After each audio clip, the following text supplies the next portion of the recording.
ప్రస్తుతము అడ్వకేట్ ఉన్నారు సార్. చెప్పండి సార్, ఏ విధంగా అంటే ఇప్పటికే గడువు అడిగారు కదా, ఏం చెప్తారు?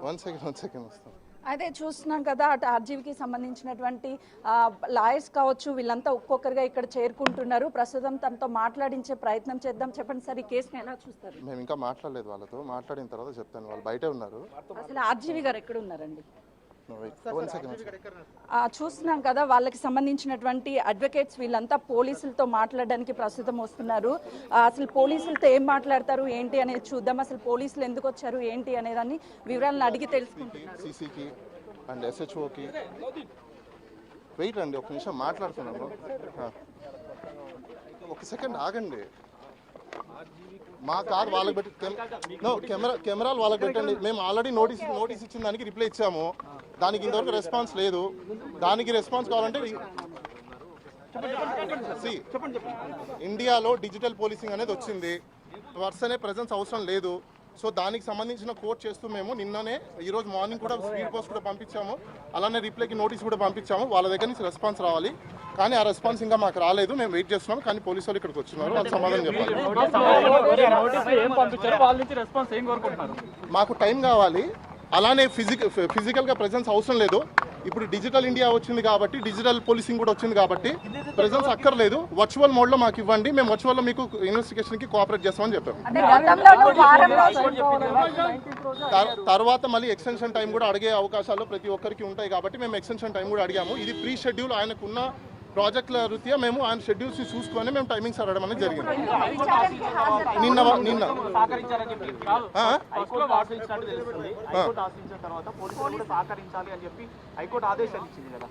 హైకోర్టుకి సహకరించాము. హైకోర్టుకి ఆశ్రయిస్తే ఇంకా బెయిల్ అప్లికేషన్కి సంబంధించిన రేపు వాదనలు ఉంటాయి.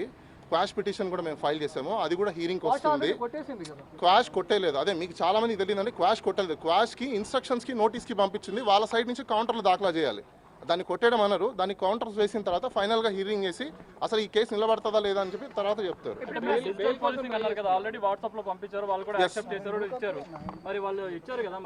రెస్పాన్స్ ఎందుకు వచ్చారో మాకు తెలియదు, అది మీరే అడగాలి. ఇంకా అది ఫస్ట్ టైం ఇచ్చిన నోటీస్కి మేము అడిగిన టైంకి తర్వాత సబ్సిక్వెంట్గా మళ్ళీ నోటీస్ పంపించారు. దానికి కూడా మేము ఆన్సర్ ఇచ్చాము. స్పీడ్ పోస్టులు కూడా పంపించున్నాము. అలానే వాళ్ళకి వాట్సాప్లో కూడా షేర్ చేసాము. ఎస్పీకి పంపించాము, డిఎస్పీకి పంపించాము. అలానే ఎస్పీకి సంబంధించిన సీసీ వాళ్ళకి పంపించాము, ఎస్హెచ్ఓకి పంపించాము. అదేవిధంగా ఎవరైతే సర్కిల్ ఇన్స్పెక్టర్ ఉన్నారో ఆయన కూడా పంపించున్నాము.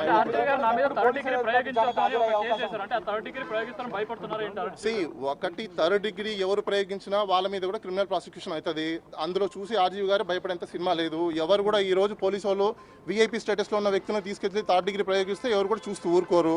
మేము కూడా కన్సర్న్ కాంపిటెంట్ అథారిటీకి మేము కూడా అప్రోచ్ అవుతాము. గత ప్రభుత్వంలో ప్రయోగించారు కదా, ఒక ఎంపీ మీదే ప్రయోగించారు కదా. గత ప్రభుత్వంలో ప్రయోగించారనేది ఎవరికి తెలియదు. సో అది సుప్రీంకోర్టులో పెండింగ్ ఉంది. 19th తర్వాత మళ్ళీ కూడా సబ్సిక్వెంట్గా నోటీస్ పంపించారు. 25వ తేదీ ఈ రోజు అటెండ్ అవ్వమని చెప్పారు. దానికి సంబంధించి మేము నిన్న లెటర్ రాసాము. ఈరోజు మార్నింగ్ వాళ్ళకి వాట్సాప్లో పంపించాము, పోస్ట్లో కూడా పంపించాము. వాళ్ళకి డెలివరీ అవ్వడానికి టైం పడుతుంది. అది వాళ్ళు ఇంకా మేము మాట్లాడలేదండి. కాదండి, ఒకటే కేసులో ఫస్ట్ మేము అడిగిన మేము ఏదైతే టైం అడిగామో, టైం అడిగిన తర్వాత మళ్ళీ వాళ్ళు వేరే టైంలో సేమ్ నోటీస్ ఇస్తారు. అడిగిన తర్వాత మళ్ళీ మేము కూడా రిప్లై ఇచ్చాము. సో దానికి డీటెయిల్గా రిప్లై ఏమని ఇచ్చామంటే, ఇప్పుడు డిజిటల్ పోలీసింగ్ వచ్చిన తర్వాత ఇండియాలో మొత్తం అంతా డిజిటల్ పోలీసింగ్ వచ్చింది. బిఎన్ఎస్ఎస్ కొత్త చట్టాలు కూడా వచ్చాయి. దాంట్లో కూడా క్లియర్ కట్ రాస్తున్నారు. కాబట్టి ఫిజికల్ ప్రెజెన్స్ అవసరం లేనప్పుడు ఇలాంటి చిన్న కేసులకి మీరు వర్చువల్ మోడ్లో కూడా హైబ్రిడ్ సిస్టంలో కూడా తీసుకోండి, హైబ్రిడ్ మోడల్లో కూడా తీసుకోండి అని చెప్పి మీరు రిక్వెస్ట్ చేయడం జరిగింది. అది లేరండి, నేను కూడా ఇప్పుడే వచ్చాను, నాకు కూడా తెలియదు. ఆయన మేబీ బిజీ షెడ్యూల్స్లో ఉన్నారో లేదు నాకు కూడా తెలియదు. I have to go and check అండి. ఇంకా తెలియదండి, టైం వేస్ట్. ఇంకా మాకేం ఆన్సర్ రాలేదు. ఒకటి ఆర్జీవీ గారు ఇక్కడ భయపడే అవకాశాలు లేవు. ఆయన ఏం తప్పులు చేయలేదు. ఇదేమి దేశద్రోహం కేసుమో కాదు, లేకపోతే ఇంటర్నేషనల్ మాఫియానో కాదు. ఇది ఒక డిజిటల్కి సంబంధించిన ఒక పోస్ట్ చేశారని చెప్పేసి ఒకరు కంప్లైంట్ చేశారు. అసలు నిజంగా అది కంప్లైంటా కాదా లేదా అని వెరిఫై చేయడానికి మాకు కొంచెం సమయం కావాలి. వాళ్ళు కంప్లైంట్ ఇచ్చారు, వాళ్ళు ఎఫ్ఐఆర్ కట్టారు, అది ప్రాసెస్. ఆ ప్రాసెస్ అయిపోయిన తర్వాత నెక్స్ట్ ఏం తీసుకోవాలో ఏం లేదని చూసి మేము కూడా దాని మీద యాక్షన్ తీసుకుంటాం.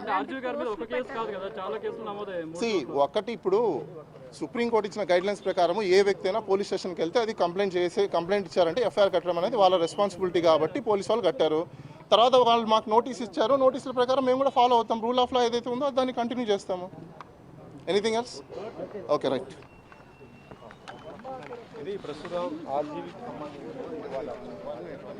ప్రస్తుతం ఆర్జీవీకి సంబంధించినటువంటి అడ్వకేట్స్ వాళ్ళ ఇంటి వద్దకు వచ్చారు. పోలీసులు అసలు ఎందుకు వచ్చారు ఏంటి అనే దాని మీద కూడా వివరాలు తీసుకుంటాము. ఏదైతే డిజిటల్కి సంబంధించినటువంటి ఉందో గతంలో పోస్టులు పెట్టినటువంటి ఆ పోస్టుల మీద కూడా మొత్తం ఇప్పటికే నోటీసులు జారీ చేయడం, నోటీసులు ఇచ్చిన తర్వాత టైం కావాలంటూ కోరాము. 19వ తారీఖు వరకు టైంని కోరాము. ప్రస్తుతం అయితే మాత్రము తను పోలీసులతో మాట్లాడుతున్నారు. అసలు ఎందుకు వచ్చారు ఏంటి అనే వివరాలను స్వీకరిస్తున్నాము.